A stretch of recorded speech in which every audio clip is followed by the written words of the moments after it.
ఏకాదశి వ్రతం వెన్నడుండగలేదు, తీర్థయాత్రలకైన తిరుగలేదు, పారమార్థికమైన పనులు చేయగలేదు, భిక్ష మొక్కనికైనా పెట్టలేదు, జ్ఞానవంతులకైన పూని మ్రొక్కగలేదు, ఇతర దానములైన ఇయ్యలేదు.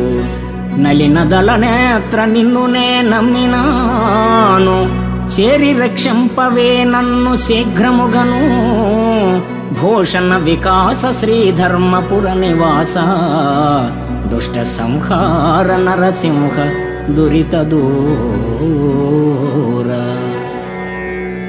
ఓ ధరణీపతి, పుట్టినప్పటి నుండి పుణ్యకార్యాలేవీ చేయలేదు, ఏకాదశి ఉపవాస వ్రతాలు ఆచరించలేదు, తీర్థయాత్రలు చేయలేదు, భిక్షమొకనికైనా పెట్టలేదు, జ్ఞానులకు శ్రద్ధతో నమస్కరించలేదు.